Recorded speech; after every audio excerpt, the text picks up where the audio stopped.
Olá, amigos. Eu sou Maria Aparecida. Esse é o canal Mediunidade Clínica, destinado a trazer temas relacionados com a sensibilidade do ser. Vamos lá? E continuando essa nossa série de como superar limites, que a gente está trazendo assim, baseado naquele livro que eu sempre ponho lá na tela, os limites internos, né, de como superar os seus limites internos. Claro que eu estou fazendo comentários, nem tudo que eu falo está escrito lá no livro. Eu lembro de uma coisa que podia ilustrar, então eu trago, mas o tema do livro é esse, é de superação, é muito bom. Se você se inteirar, se você gostar e quiser aprofundar, faça a leitura do livro. Então, vamos lá, né? A gente está falado que o medo vem do ego, que a gente tá fazendo aquela resistência do ego, né? Quem que é o ego? O ego é o tomador de conta, o prefeito, o administrador da nossa consciência, né? E o medo, ele faz parte do ego, a resistência faz parte do ego. Então, nós temos forças lá dentro da gente, são potenciais energéticos que moram aqui e que elas nos visitam independente da nossa vontade. A gente chama isso de arquétipo. Então você tem o arquétipo da sabedoria, o arquétipo da aventura, o arquétipo do rebelde, o arquétipo da agressividade. Você tem uma série de forças que são internas e vêm para você. Então, o arquétipo é uma força, é um potencial que vem para o cidadão e a agressividade é uma delas. Então, por quê? A agressividade vai bater com o costado lá no medo e eu tenho medo de ir para frente, eu tenho medo do sucesso.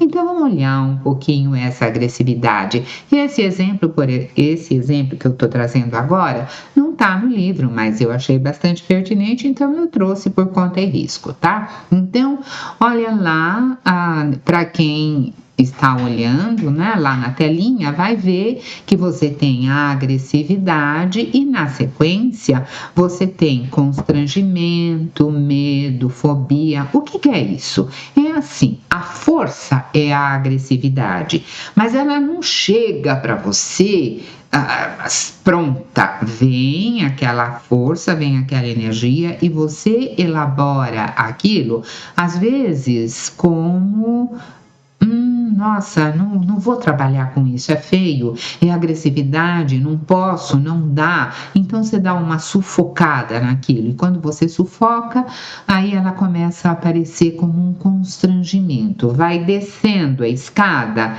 e desce para o constrangimento. E você continua sufocando essa força dentro de você, depois ela vira medo. Medo é uma agressividade que foi sufocada? Ai, que lindinho! É um dos aspectos, tá? Depois, você não dá confiança, não elabora aquilo e aquela força continua vindo e você continua sufocando. De medo, ela vira fobia, depois ela desce mais a escada, ela vira depressão, depois ela vira pânico, depois ela vira terror, depois não tem mais espaço para pôr na telinha. Então, veja como é a história, como é a transformação. Presta atenção na próxima imagem que vai dar agora o outro lado da moeda. A agressividade, habitualmente, nós entendemos como violência. É uma face da agressividade, não é tudo, não é bem assim. Um jeito dela ser externada é a violência. Um outro jeito dela ser externada, quando a agressividade foi educada, ela vira coragem. Uma agressividade bem elaborada, bem trabalhada, ela vira coragem. Todo mundo que joga fora a agressividade vai ter medo, porque quando você rejeitou a agressividade, você rejeitou também a coragem. E depois, Aparecida, olha, quando Quando você tem coragem, você parte para a iniciativa. Eu tenho coragem de ir na aula, eu tenho coragem de dirigir o carro, eu tenho coragem de qualquer coragem que você precisar. Aquilo é a agressividade que se transformou em coragem e aí você toma a iniciativa e tomando a iniciativa você realiza o ato, você realiza a ação. E tanto você realiza hoje, amanhã, depois e depois, que você fica firme naquilo. E aí você passa a ter firmeza. Nossa, a agressividade já ficou lá para trás. Nem lembro da agressividade, mas eu sou firme no que eu faço. Que legal! E depois, eu sou tão firme que eu não preciso falar com muita força, com muita veemência. Eu posso falar de uma maneira até mais simpática, até mais sorrindo, e posso falar de uma maneira até mais terna. Quantas vezes eu disse para meus filhos não? Mas era um não terno. Mamãe, posso pegar seu carro? Não, querido, mamãe vai precisar. Era um não. Eu não fui violenta, eu não fui agressiva, eu não bati ninguém. Eu falei com ternura, mas era um não com ternura.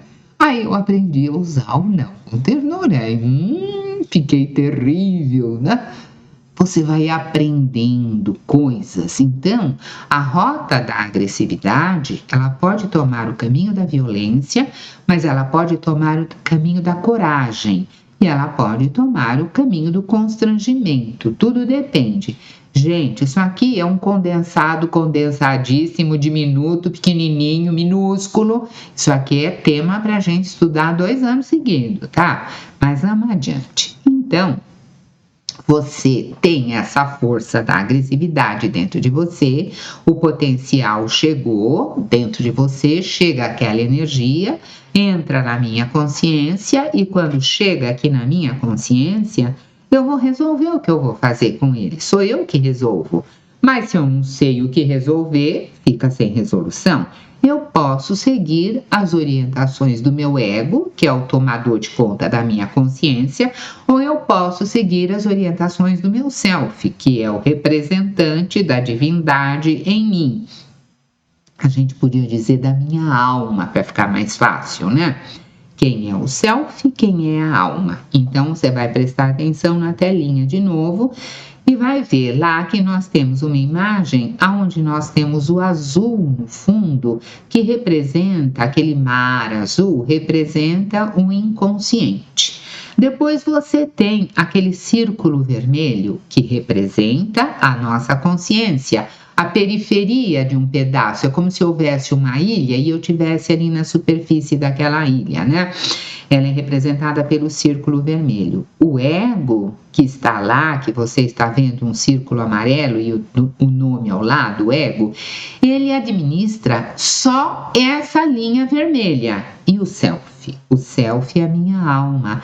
Ela representa todo o espaço interior, inclusive o meu inconsciente. Então, o ego é o porteiro. O self é o dono da casa, é a alma. Então, o self é a representação de Deus em mim. O ego é como se fosse lá o porteiro, o mordomo. Ele é um subordinado ao dono da casa. Mas às vezes a pessoa nem sabe que essa casa tem dono, ela conhece só o ego, ela conhece só a superfície, ela conhece só o fora. Então, ela conhece só o que está naquele rasinho da consciência quando conhece.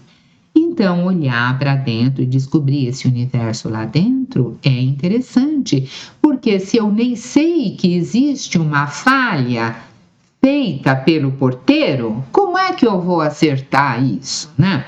Então, eu vou olhar para os motivos do ego, que é o meu porteirinho lá, né? O ego acredita que a morte é real.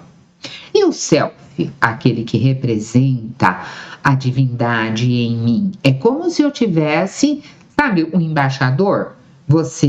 O seu presidente fica aqui no seu país, nem sempre, né? Ele fica aqui no seu país e ele manda um embaixador lá para fora.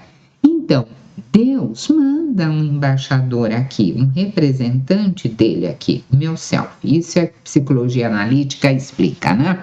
Então, eu gosto de falar da alma, porque a alma você está mais na linguagem da gente. Então, a alma ou self acredita que a morte é uma ilusão, enquanto o ego acredita que a morte é real. O ego acredita que o tempo e o espaço são absolutamente reais, 10 metros, 15 metros, né? O tempo é real. O espaço é real. O self acredita que o tempo e o espaço eles são ilusórios. Eles estão nesta realidade de uma certa forma, mas ele não é o mesmo para todo mundo e nem tem a mesma qualidade para todo mundo. O tempo funciona diferentemente para cada um, depende do nível de consciência. Quanto tempo o meu aluno vai levar para aprender, Aparecida? Depende do que ele conhece, depende da facilidade, depende de todas as experiências que ele traz. É como se o meu cliente chegasse e falasse: olha, quanto tempo vai durar a terapia?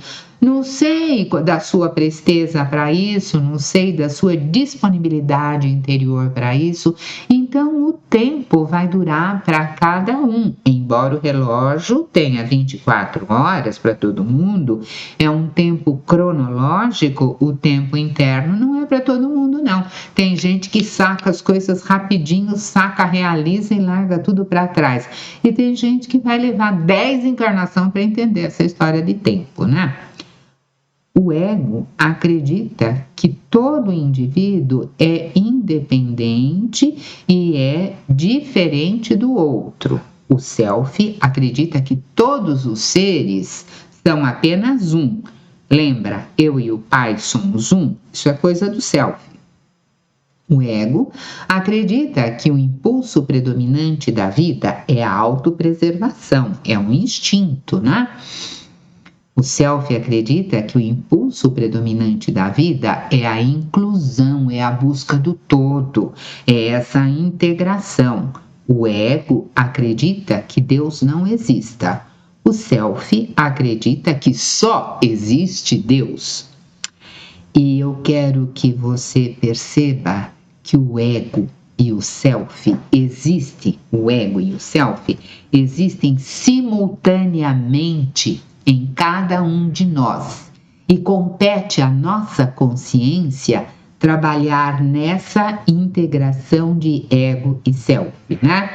Em nós existe simultaneamente os dois lados. Lembra do Teiji, do Yin Yang? Existe simultaneamente os dois lados.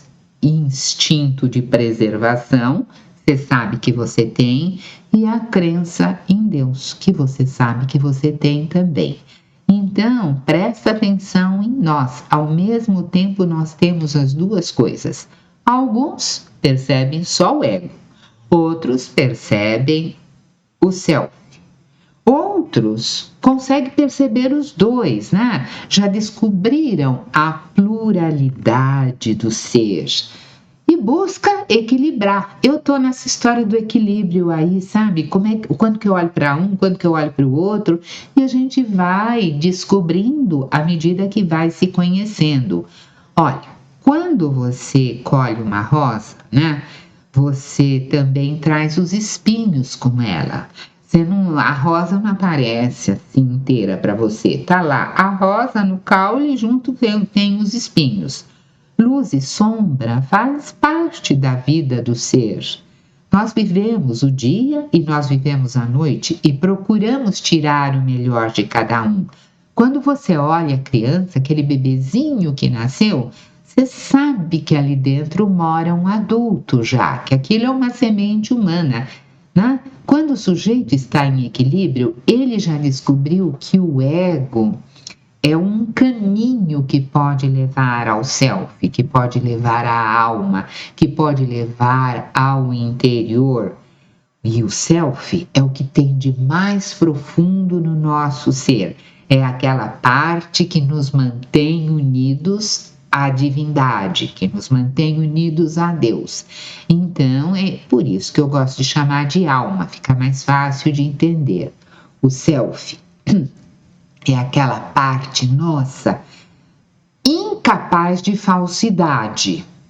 Agora, o ego, ele já prega umas peças nos outros, né?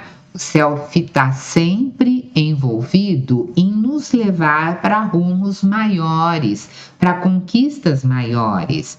O self é quem propõe a transcendência. O ego prefere que as coisas permaneçam como estão. Eu já conheço isso, já administro isso, tá pronto, chega. Não, o self propõe sempre que a gente dê um passo a mais, que a gente cresça um pouco mais. Nós percebemos a ação do ego e podemos perceber também a ação do self, se a gente despertar para isso, se a gente prestar atenção, cabendo à nossa consciência determinar o valor que nós vamos dedicar para um ou para o outro. Se ficou claro isso para você, ótimo. Se não ficou, você fala, olha, eu não entendi muito aquilo, eu retomo o tema, tá? E você sabe que a nossa lição aqui da nossa escolinha é você fazer sempre uma reflexão, é você lembrar daquilo durante a semana, que quando você lembrar de mim, eu vou ficar obsediando você aí na sua cabeça, levando sempre assim, olha, pensa mais nisso, tem mais isso, vamos transcender, né? Então você fica com um abraço grande e até o nosso próximo encontro.